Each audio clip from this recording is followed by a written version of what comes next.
If your Hamilton Beach FlexBrew 49976 coffee maker displays a dual overload error, it usually means the machine has detected an issue with power load or internal brewing pressure while both brewing systems are in use.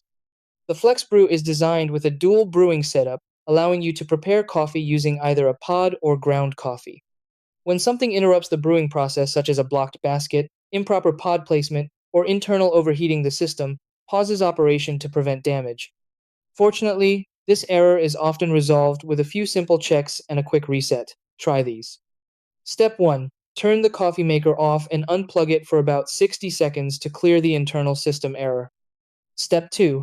Check the pod holder and ground coffee basket for blockages or excess coffee grounds. Step 3. Remove and rinse the brew basket, needle area, and drip tray to eliminate any buildup. Step 4. Refill the water reservoir and ensure it is seated properly in its compartment. Step 5.